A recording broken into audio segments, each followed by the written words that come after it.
16 goals in 29 Premier League appearances for Everton's Dominic Calvert Lewin is his best return so far, and it's put him in contention, very much in contention, for an England place in the Euros this summer. I spoke to Dominic. He told me earlier how delighted he is with his season so far.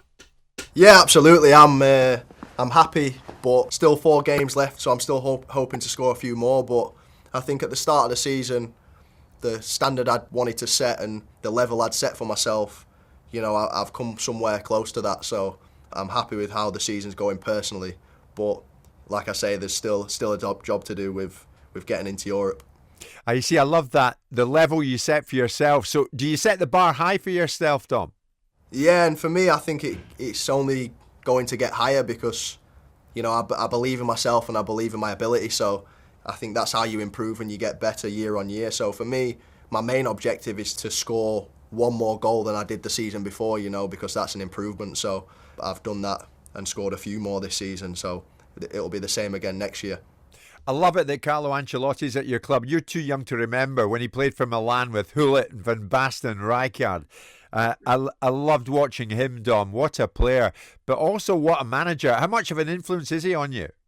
I think he's been a massive influence. I think for someone of his experience and what he's done in the game and the players he's worked with and played with, for him to come in and kind of put his belief in me, I'd just come into a good vein of form anyway, was all that was needed really. And I feel like in the past I'd been guilty of running here, there and everywhere and trying to do my bit for the team, but I wasn't selfish enough in taking care of my job, and that's to score goals. And the first thing he kind of said to me was just stay down the middle of the net, focus on being in the box, and that's what I've done ever since. Talking of influences, Dom, tell me about Duncan Ferguson. I mean, what is he like around the place? He must love working with you. I say this all the time. A lot of people have got Big Dunk all wrong. You know, he's a big softie. He's calm. Yeah. He's cool, and for me, he's been the perfect mentor and role model. I think in what he achieved in the game and for Everton, for me coming in as a young player, he's just given me that confidence and always been kind of someone to speak to and get his opinion on how I think I'm doing, and that's all I could have ever asked for really. And then that's not to mention, you know, the work that he's putting with me on the pitch and helping me fine-tune my craft and improve my game. But you wouldn't mind his legendary status, would you? I mean, what a player he was. Yeah, he's an Everton legend, so to have his backing also, it obviously gives me all the confidence in the world. But, you know, to achieve the things that Dunk did for Everton and kind of be mentioned in the same bracket would be a fantastic achievement. You know, Dom, you mentioned confidence there. There was a little spell not that long ago when you weren't scoring on a regular basis. So does confidence or lack of it come into it? Why does that happen and how do you get it back? I think what I've realised it's the life of a striker, you know. You're not always going to hit the heights that you kind of set out to hit, and you're not going to score every game, although I go into every game believing that I'm going to score. That's not always the case, and I think over Christmas we changed the way we were playing a little bit, and it became a little bit more defensive, and I had to sacrifice myself a little bit more for the team. And I think my kind of goals and my personal accolades, so to speak, suffered for that a little bit, but the most important thing is that we were winning games, so I was happy to do so, and it's helped us be in the position that we're in now. But I think that when you're not scoring goals, it's not new to me. I went through that period before I started scoring consistently where I had to be patient and I had to be single-minded and block out all the noise and stay confident in my own ability. So, you know, that phase this season didn't faze me because I knew that it would come back around and I would start hitting the back of the net again. You know, you're in a good position. Everton are looking good at this moment, Dom, at this particular point in the season. The top 4, is it doable?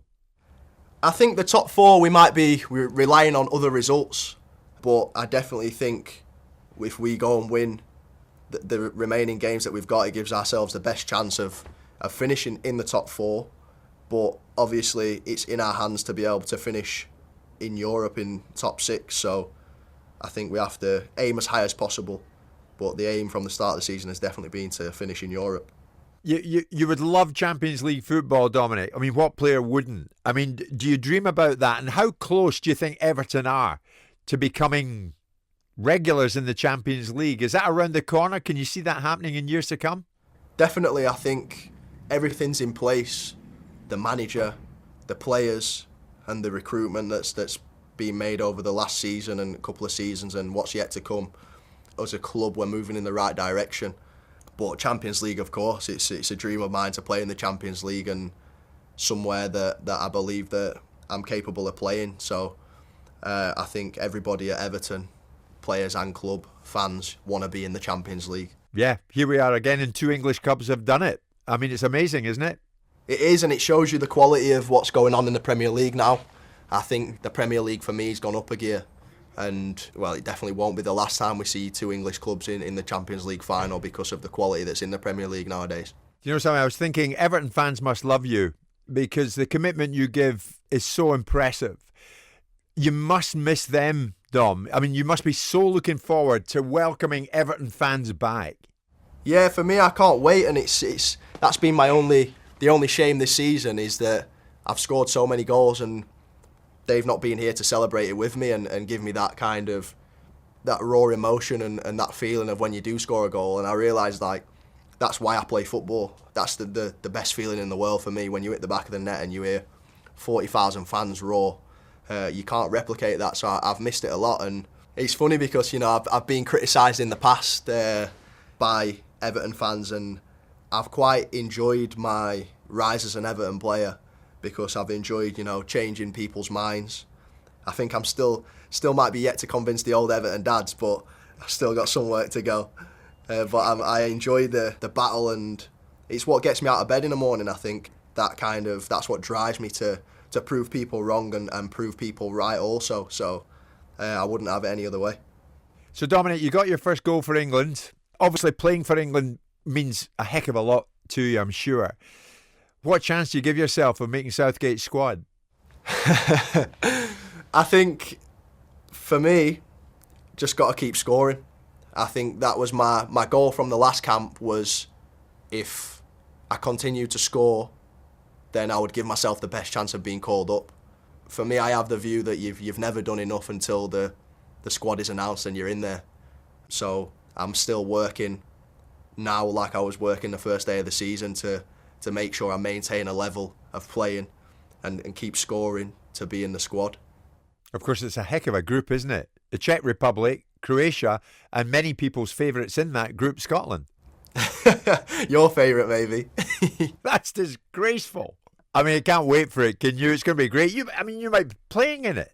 Oh, absolutely. I mean, I say it quite often. It's a dream to play for England, but to play for England in a European Championship is what I want to do, and it's where I want to be. And I don't know how many fans are going to be allowed back in the stadium, so I'm not too sure about that, but I'm pretty sure there'll be fans allowed back in, and I'm sure the atmosphere is going to be electric. It sure is. Dominic Calvert Lewin, I was talking to him a short time ago. Trevor, we'll pick over the bones of some of the issues that were brought up in that by Dominic. He's a terrific lad, I have to say. Just before we hit this break, I've got to bring you this, Trev. Can you believe it? Did you know that our very own Simon Jordan, look at him. He's not really writing anything, he's doodling, he's pretending not to be listening. So Simon Jordan has bagged his own spin-off YouTube show, which gives you, the listeners, the chance to grill the great man. Now, if you want to ask questions directly to Simon, head over to talkSPORT's YouTube channel and check out 1-to-1 with Simon Jordan. You kept this quiet, didn't you? Whether your question is about club ownership, transfer speculation, or his favourite film. What's your favourite film? Cool Hand Luke. Cool Hand Luke. Nothing is off limits. Just leave any questions. You told me it was the sound of music. Just leave any questions you have in the comment section, and don't forget to like and subscribe. Tell you what it wasn't. It wasn't Braveheart. To never miss an episode. What's it called? I love it. 1-to-1 with Simon Jordan. Oh, let me at it. The one being me, and it doesn't include you. I thank you.